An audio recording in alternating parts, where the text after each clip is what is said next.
I can't guarantee they won't continue to try to make that case that the token somehow embodies an investment contract, which is ridiculous. With respect to candidates to replace Gary Gensler, I think just about anybody who has a background in the crypto industry. Dan Gallagher is mentioned. He's the GC at Robinhood. It would be a vast improvement.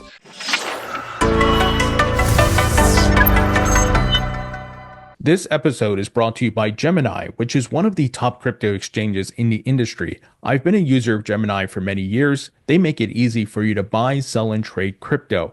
Gemini has a lot of unique features. They have a fully functional app, a credit card. They include staking on their platform, and they also have a stablecoin called Gemini Dollar, which is USD backed. And Gemini is certified, regulated, and licensed. They are available in 70 plus countries. And if you sign up using my code or link, which will be in the description, you can get $15 in Bitcoin when you trade your first $100. So if you'd like to learn more about Gemini, visit the link in the description. Welcome into the Thinking Crypto podcast. I'm your host, Tony Edward, and with me is attorney James Murphy, who's the founder and principal at Metalawman. James, great to have you on. Great to be with you, Tony. I've been watching your show, and wow, have you been getting some really A-list guests. I'm grateful to be on with you today, given, Hester Peirce and Tim Draper. I mean, it's a real testament to what you've been accomplishing. Thank you, man. And I had to get you back on. You've been on, I believe, a couple of times, and I always appreciate your insights and knowledge. And boy, the timing is perfect because as we're recording this, just about an hour ago, we got news that Ripple has filed a cross appeal against the SEC. But let's back up a bit. The SEC filed an appeal. What are they trying to achieve here? Are they trying to get more money, or are they really trying to go after Judge Torres's ruling? Well, we don't know for sure just yet. So it's going to be 14 days from when they filed that simple one-sentence notice of appeal where they explain to the world exactly what issues they are appealing. But I think we can make pretty good guesses on that. I mean, first of all, they are going to appeal the ruling that sales by Ripple and by Garlinghouse and Larson on exchanges, the ruling was those are not securities transactions. And the SEC were horrified by that decision. And you'll recall they tried to get an interlocutory appeal immediately, which was denied. And so I think it is extremely likely that that will be brought up as issue number one. And then issue number two is they got zeroed out on disgorgement because of a Second Circuit case that holds that you have to have losses. You have to prove that somebody's lost money, a pecuniary loss as a consequence of the securities violations. They had no evidence of that, and so they got zeroed out. Now, that rule in the Second Circuit is at odds with the rule in the Fifth Circuit Court of Appeals. And so the SEC would really, really like to undo that limitation on disgorgement. So I think that will be part of the appeal. And then the open question really is thirdly, will they appeal the $125 million penalty and argue that it should be higher? They certainly argued that it should be higher to Judge Torres, but the judge has a lot of discretion based on all of the facts that she observed to decide what the appropriate penalty is. So it's unlikely that that would be disturbed on appeal, but that would be the third thing that might conceivably be appealed by the SEC. James, what's your best guess? How strong of a case or a percentage does the SEC have here of winning these respective appeals? Well, that's what everybody wants to know. I'm pretty much an expert on the process and how it works at the Second Circuit, but predicting what a three-judge panel on the Second Circuit will do is difficult. And so now I'm sounding like a lawyer again. And caveating everything. There are about 20 judges on the Second Circuit, and you get three. And, they are people that immediately, once you know the panel, you go and you look at the decisions they've made previously and see if there are any hints. And sometimes you see issues that you really want to push with one particular judge that they seem to be receptive to. And of course, that's done a lot at the U.S. Supreme Court, where particular arguments will be pitched at one particular judge because they could make the difference in a 5-4 decision. Anyway, if we review the bidding, Tony, remember when that summary judgment decision came out, there are a lot of people that said this is crazy. Charlie Gasparino wrote that scathing article saying this is crazy. This is a dangerous ruling. And he said, I have spoken to prominent people in the securities bar who all say this will be reversed. So the people that come from the TradFi tradition, including the lawyers, I think believe that there's a good chance that the case will be reversed, the determination that those trades on the secondary market were not securities, that will be reversed. I don't believe that. I believe that Judge Torres will be affirmed on that, but it's not a sure thing by any stretch of the imagination. It's been my view from the beginning that Ripple's chances improve on appeal as you have judges that can focus on the big picture and look at what the Supreme Court has been signaling about agencies kind of getting too far over their skis in asserting jurisdiction in various places and really questioning agencies. And so my guess, and it's only a guess, and nobody in their right mind should make any financial decisions or trades based on some guy on TV guessing, is that she will be affirmed on that determination that we've been talking about.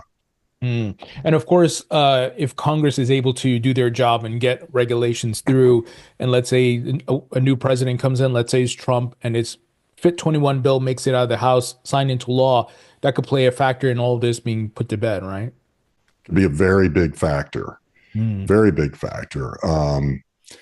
So the way the timeline works, my best guess is it ends up with a decision in the first quarter of 2026.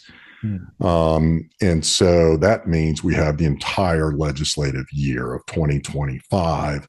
And I think it is very possible that we'll either have legislation establishing that trades of crypto tokens on exchanges are not covered by the securities laws, or we have very different leadership at the SEC where this, regulation by enforcement tactic will be reined in significantly, which could result in, a favorable settlement or even dismissal, potentially, of the case, and other cases like it, exchange cases. And so I think that political dynamic is being under considered in this whole thing. And everybody's saying, oh my gosh, going to have to wait until 2026. And then, oh my gosh, on to the Supreme Court possibly.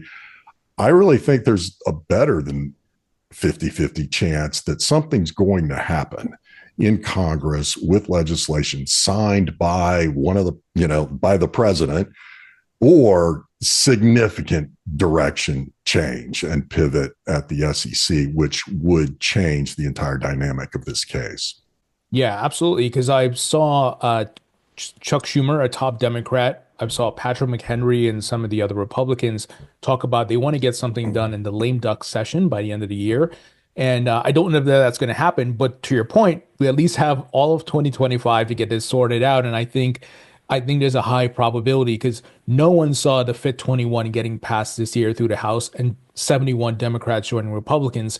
And not to mention, crypto is the biggest spender in this election. So I think a lot of Democrats are like, yeah, we're not dying on this hill with Elizabeth Warren and Gary Gensler, and they're partnering with their colleagues to get things done at least. Yeah, I think that's right. And, TV matters.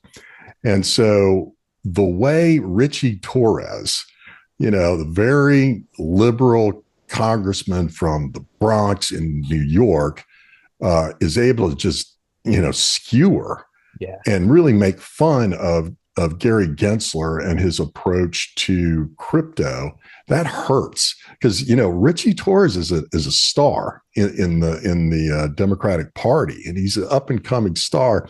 I was looking at his website, and he's got $9 million in a campaign war chest. I don't think anybody's running against him.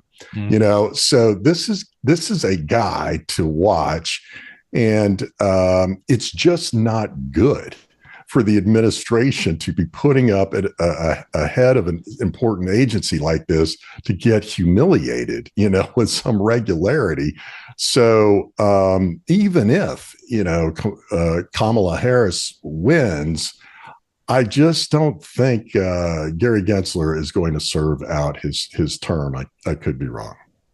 Yeah, and the SEC has become so politicized, and it's embarrassing because now the industry is suing them. It's wild, Yeah. which I love, by the way. Yeah. Yeah. There's no choice really, with Congress kind of stuck in neutral. You can either just cover up and take a beating, or you can fight back. And so the industry is fighting back in two ways. It's fighting back in the political realm very effectively. A message is being sent, regardless of how these races across the country come out. The message is being said. If you are anti-innovation and you're going to oppose any kind of innovation that has cryptography involved with it, then you're going to pay a price. You're going to find a wall of money coming for you. And they don't like that. What they like is being reelected, And so that message is being sent. And then finally, the industry has decided that they are going to, take the initiative and go to court and sue the SEC and put them on their heels. And it's about time. And, they don't have unlimited resources there. So that's also an effective strategy. And they've seen how effective Ripple has been in really fighting back aggressively for 4 years now. Yeah, absolutely. Now, speaking of Ripple, the news that broke about an hour ago is that Ripple is going to file a cross appeal. I don't know if you got a chance to look at the details, but I would love to get your take on that. Yeah, well, there really aren't much in the way of details. It, like the original notice of appeal by the SEC, is kind of one sentence saying we're appealing in this case. And then they've got a couple of weeks to say what issues they are going to be bringing up on the cross appeal. And so my guess would be that they're going to cross appeal the determination that the sales to institutional investors were investment contracts, that finding, including the sales to ODL, which I think is on really weak ground. That's my thought, that they'll appeal that. If the SEC appeals the amount of the penalty, then Ripple will cross appeal simply because they want the flexibility to argue, no, it should be lower. If they don't file a cross appeal, then all they can argue is 125 is right. If they cross appeal, they could say, no, it should be much lower, which you want that flexibility. So that will depend on what the SEC includes in their statement of issues on appeal. Do you think with Ripple's move to cross appeal, this may, maybe force the SEC, I don't know if that's the right word, to say, you know what, let's just take the 125 million and get the hell out of here? Or Gensler, he doesn't care, and he's just going to cause as much chaos because he's an agent of chaos, but maybe the election changes things. But until he's kicked out, he's just going to create chaos. I think that what we see from him is as the political landscape turns against him, he doubles down on aggression. So I don't believe he's interested in settling. There is a process at the Second Circuit that all the litigants have to go through where you meet and have a settlement discussion. But I think it's at this point unlikely because there's not a great spot to find common ground because it is really the underlying issues that are more important than the $125 million. Believe it or not, it's a lot of money. But our trades on the secondary market where the seller is the company or the senior executives at the company, if those are not securities transactions, then that certainly impacts all of the exchange cases where you've got even a more remote scenario where it's just some miscellaneous person unrelated to the issuer who's deciding to sell their Solana, to somebody else who wants to buy the Solana and hope it goes up. That's once removed from what we have here in Ripple. And so, it undermines, it's not a binding precedent. You and I have talked about that before. It's not a binding on other judges, but it is out there as persuasive precedent. We've seen a couple judges explicitly say, I think Judge Torres was right. I'm adopting her reasoning, so they want to change that. And they think, probably like the experts who talked to Charlie Gasparino, they think they have a good chance at getting that reversed. Now, Coinbase, speaking of exchanges, they asked the judge in their case to certify their interlocutory appeal so that they may present their case to the Second Circuit alongside Ripple. Break that down for us. What are they trying to do there? Well, when the judge denied Coinbase's motion to dismiss, I was at that hearing, and it was pretty clear to me, and I was sitting right next to John Deaton, that this was not going to go Coinbase's way. And when that happened, Coinbase immediately requested that the judge certify her decision for interlocutory appeal to address the fundamental question of, are these tokens traded on the secondary market securities or aren't they? And she never ruled on it, which is really weird because an interlocutory appeal should get going quickly. So the whole point is to save time by getting the appellate court to decide a critical issue in the case that will bring everything or virtually everything to a head and bring the case to an end. And she never ruled on it. They filed it in April. And so when the SEC appealed Ripple, the Ripple decision, Coinbase logically said, hey, here's another chance to ask the judge, look, this issue is going up, and the Second Circuit should have the perspective of your ruling and address the broader question of tokens in general. Because remember, the Ripple case is only going to be about the facts and circumstances around the sale of XRP. And it probably will not announce a new rule of general applicability to all the tokens. And so that's what Coinbase wants, to kind of short circuit all of this and bring it to a head. And it makes sense. And that was a really good move by them. And interestingly, I was just looking at the docket earlier today. The judge got all the lawyers on a telephone conference yesterday after Coinbase sent their letter in, and it doesn't say what they talked about, but it wouldn't surprise me if they were talking about interlocutory appeal. And the judge could have asked the SEC, hey, look, you're appealing in Ripple related issues aren't you in favor of interlocutory appeal too? But they probably won't be. And so she hopefully will make a decision one way or another about that. But I think it would be great for Coinbase to be in on the same track as the Ripple case and heard by the same panel at the Second Circuit, so that they get the full, impact of the entire crypto industry explaining the significance of this determination. I think it'd be really good. If they're not allowed in interlocutory appeal, nevertheless, I expect a wave of amicus briefs from the industry and hopefully from some key politicians coming in on the side of Ripple. Rookie questions, James.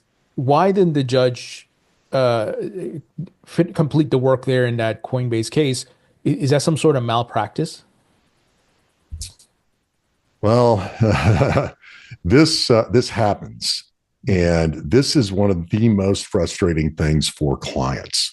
So I was just thinking about this the other day. I'm retired, but this happened all the time. Client would say, James, it's been 3 months since the argument. Why is there no decision? I don't know. She's, judge is busy. Clerks are busy. She's got 200 cases to deal with. Then it's 6 months. James, we're trying to run a business here. We don't know if the thing that is at issue in the case is critical to our business. We want to know, yes or no, is this good or bad? And they want, they're always asking, hey, could you just call the judge and a reminder? And the answer to that is, of course, no, you can never do that. Hey, could we send in a letter prompting the judge to rule? No, they take offense at that by saying, hey, you're not doing your job. You're awfully slow. What's up with that? So the beauty of the scenario for Coinbase is they were given a reason to send in this letter with the appeal in Ripple, so that they had cover for, and you could see in the letter, they don't say, it's been several months, Your Honor, you haven't done anything. They kind of didn't say that, but put it back on the front burner for her. And so that was a good move by them. And I think it would be good for the entire industry if that interlocutory appeal was granted. For sure. Yeah, so many exchanges right now locked up in battle. I mean, Robinhood, Uniswap, even though they got just Wells notices, but usually Wells notice is a precursor to what is going to come with a lawsuit. But you got Kraken and so forth. Let's talk about XRP ETFs. You got a lot of filers. Well, I should say not a lot, but two. And then Grayscale relaunched their XRP Trust. However, these things have to be approved by the SEC. Do you think this appeal by the SEC is kind of it will be a roadblock that they're going to say, we're not going to approve this because, hey, we're not sure what's going to be the outcome here? Do I think that they would use that as a rationale to deny? I think they would. And they could say, look, there is uncertainty here, which would make the disclosures really tricky in launching an ETF. Because in order for there to be an ETF, the asset has got to be a commodity, because these are called commodity-based trusts, these ETPs. And so I don't think they want to grant the XRP ETP. That's their inclination. I think they felt a little trapped. They certainly felt trapped with the Bitcoin, and then with the Bitcoin precedent, they went ahead with the Ether. And so this pure guesswork, I don't know. My guess is they're going to drag it out. They might force somebody to sue them again, like what happened with the Bitcoin thing. And, ultimately probably lose and be forced to approve at some point.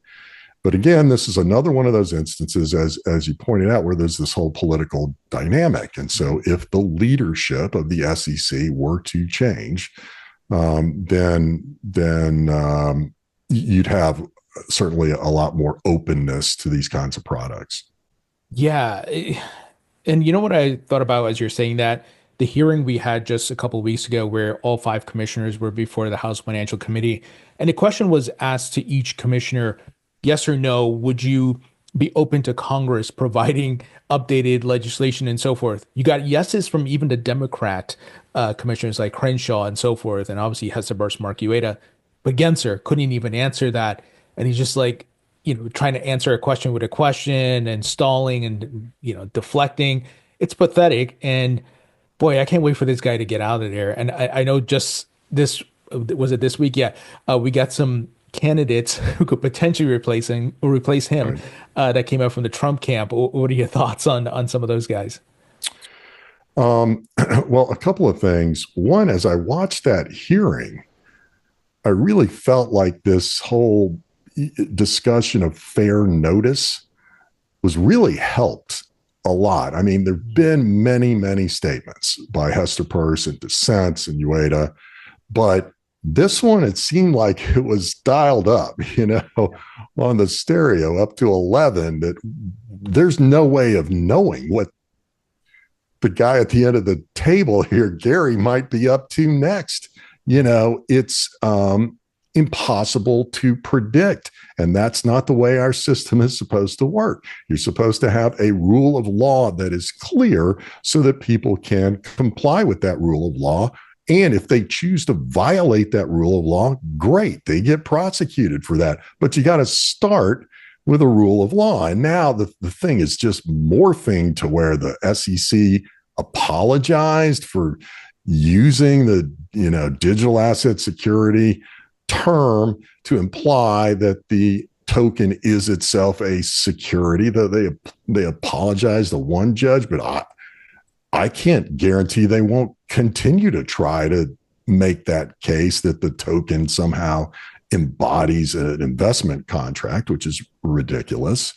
With respect to candidates to replace Gary Gensler, I think just about anybody who has a background in the crypto industry. Dan Gallagher is mentioned. He's the GC at Robinhood.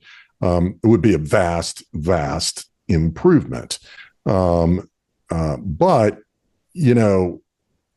the question is, what do you really, really want to accomplish? If your goal is to open up, the potential for innovation in the United States around blockchain technology and financial technology built on blockchains and all of that, that's great. That's important. That should happen. But if you're of a mind that what you really want is to reduce the size and scope of our government, starting, with these agencies that just get larger and larger budgets every year and hire more people. And so you have the SEC, who now has, its own climate change policy. And it's implementing ESG policies, which there's no congressional authorization for that. So my point is, if you are looking to really, really grow the government smaller so that it matches what is authorized in the United States Constitution, then you might not actually want somebody who used to work at the agency, whose inclination is to defend the agency, defend the size and scope of the agency and the authority of the agency against others in the administration who want to, let's get rid of 50% of the people here. Let's get rid of 50% of the regulations. If you have somebody who grew up the SEC, and by the way, there's like this network of SEC alums, and they all get, once they leave, you kind of join the SEC alumni network and get together and you trade cases. Hey, I've got a conflict in this case. You want to handle it, and then of course you'll send one back to me, and they work together and all. And that's not a terrible thing. But anyway, they defend the institution instinctively. Yeah. And so my point is, what do you want to accomplish? If you want to just, make sure innovation has a runway here in the United States, that would be one thing. And that's an important thing. But if you really want to reduce the scope of government, you may not want somebody who grew up at the SEC. Mm.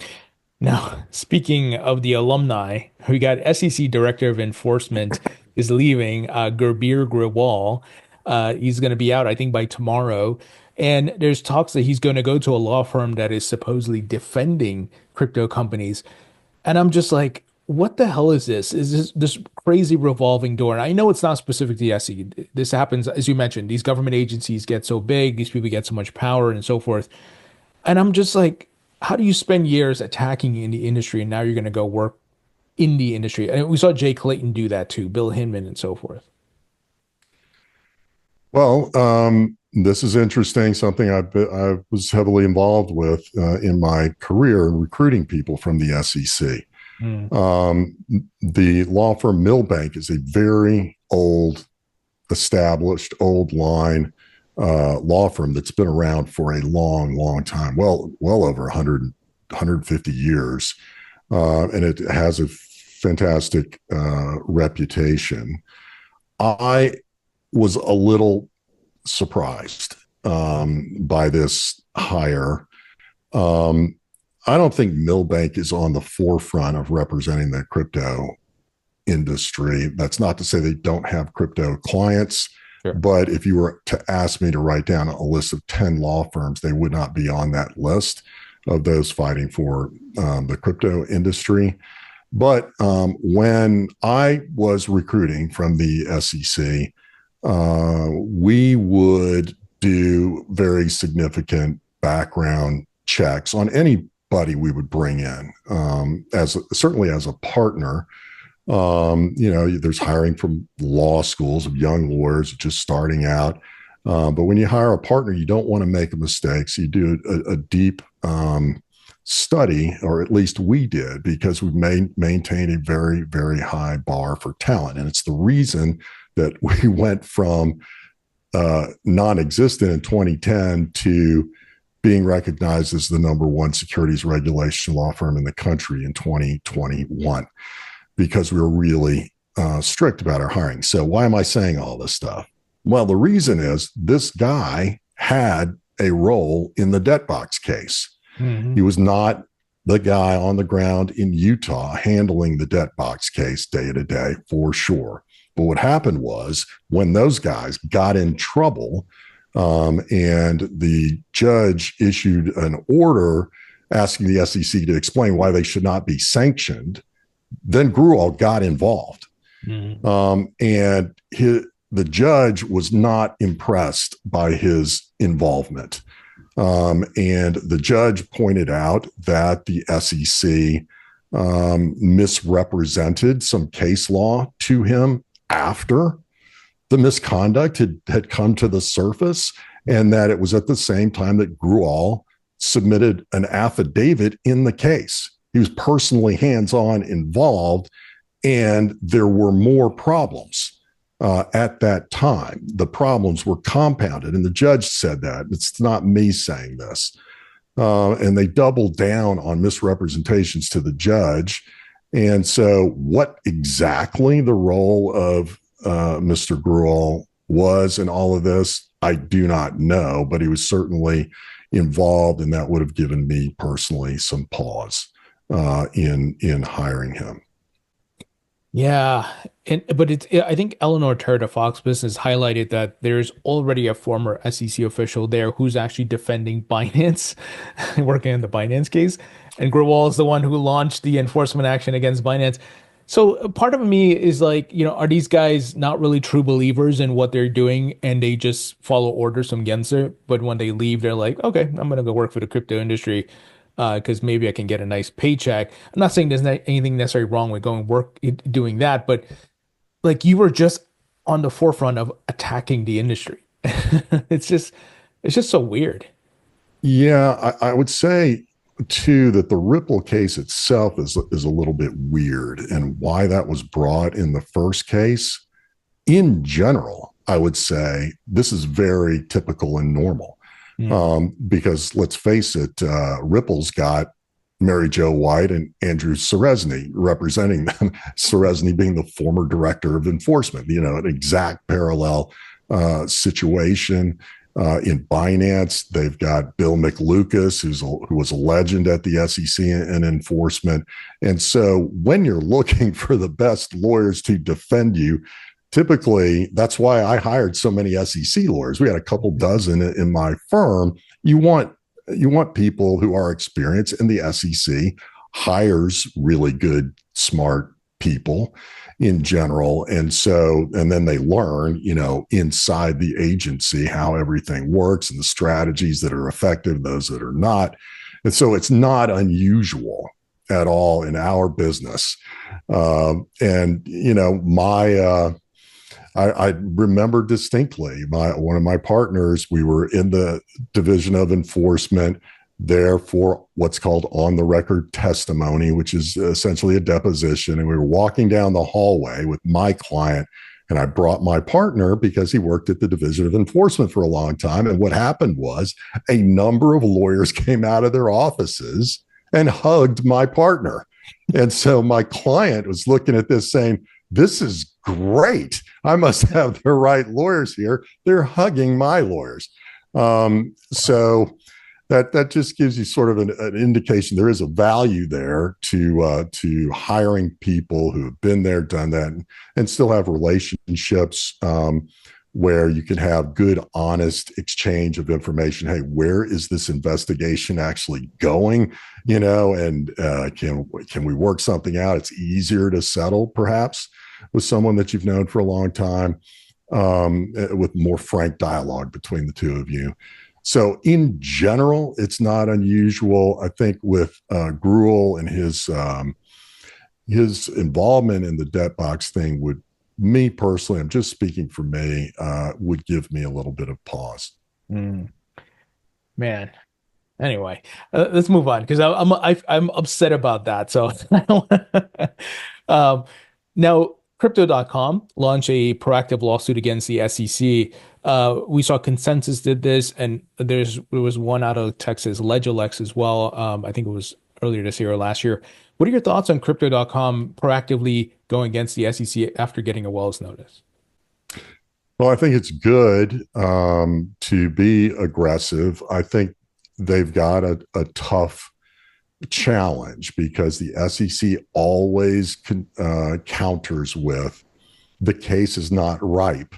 You don't have standing because under the Constitution, there must be a ripe case or controversy. And all we did at the SEC was threaten to sue you. We didn't decide to sue you. If we had decided to sue you, then maybe you'd have, and this is really sophistry, but it works often in court to say it's not yet ripe because a Wells notice means that the staff, distinct from the commissioners themselves, the staff of the Division of Enforcement has come to the conclusion that they are going to recommend to the commission to institute a lawsuit. And that gives the Wells notice, gives the defendant, the target of the investigation, an opportunity to submit something called a Wells submission to try to change their mind, either change the staff's determination to do that, or it's also shared with the commissioners and they read it. And on a rare occasion, they might decline to approve what the enforcement people want. But in general, they do rubber stamp the recommendations of enforcement if it gets all the way up to that point. But in any event, it's going to be tough for Crypto.com to get over the hurdle of this initial motion to dismiss that the SEC is going to bring, saying it's not ripe. And that's what they said in response to Freddie Rispoli's case about, I'd like to know whether Ethereum is or is not a security because I'm using it in my practice. It's so fundamental that we're entitled to know what the rule of law is so that we can comply. Particularly lawyers, most lawyers, almost all lawyers, really, really want to comply with the law. And that's what Freddie was doing. And the SEC said, yeah, incredibly, they said, we haven't decided yet whether Ethereum is a security or not. And they got away with that, and it was just heard at the Ninth Circuit and the hearing didn't go very well, so Unfortunately, I think crypto.com has got an uphill battle just to stay in court down there, but I'm pulling for him. Mm. Final item here, John Deaton versus Elizabeth Warren debate coming up. One of the, Right. uh, I would say, important election items aside from being the president, because Elizabeth Warren empowers Gary Gensler big time. She has a lot Right. of power overseeing the financial markets. What do you think about this debate coming up? And are you expecting some fireworks and things like that? I think so. John has acknowledged that he's got an uphill, difficult, narrow path in Massachusetts, just by the nature of, the demographics there and the very large advantage that there is in Democratic registration versus a Republican registration. Although there are a lot of independents there, and they have a tendency to vote for Republicans for governor. They've done that quite a bit. So they are open-minded people. There's been some polling coming out that says that Elizabeth Warren's approval numbers are the lowest they have ever been. She's been up there for 12 years. So I'm very excited to see the debate, as I know many people are. I think I've said this from the beginning, if John gets his message out, he's going to win, but it takes money to get his message out. And she's got an enormous advantage, being such a powerful senator, it tends to attract campaign money. And so she's got a lot of money, and John, could really use some support from the crypto industry and from people who just care about common sense leadership in the Senate. And we've got to, get this illegal immigration problem under control. It's not the top 1% who are hurt or impacted by this. It's the people at the bottom, the working poor, who are, being crowded out in terms of the availability of support from the government by this large influx of illegal immigration. And so, there are a number of issues that I look forward to hearing about, but fundamentally, John understands the people who are struggling from, inflation and are really worried that their children or their grandchildren are not going to have the opportunity that we call the American dream. And my mother immigrated here when she was 19 years old, and that's all she wanted from me, was to live the American dream. And education was really beat into my head about how important it is. And so I've been, a beneficiary, just as John, has, like, amazing story of what John has overcome. And what he stands for is, no, we're not giving up on the American dream. That thing is alive and well, and he's going to fight for it. And the indispensable element of the American dream is freedom. Part of the motto of the United States Marine Corps is first to fight for freedom. That's who John is. And I think that's what the people of Massachusetts want. And so I hope a bunch of people will tune in and really get to know John and get behind him. Absolutely. I'm rooting for John, and fingers crossed you can get this done. And obviously there's multiple issues, as you clearly stated. But crypto is obviously one of them, because Warren formed the anti-crypto army. I don't know what made her decide to do that, but I'm hoping she gets taken down in the election. Shock the world. Yeah. James, always a pleasure. Thank you so much. I appreciate your insights. Thanks, Tony. Always enjoy the conversation with you.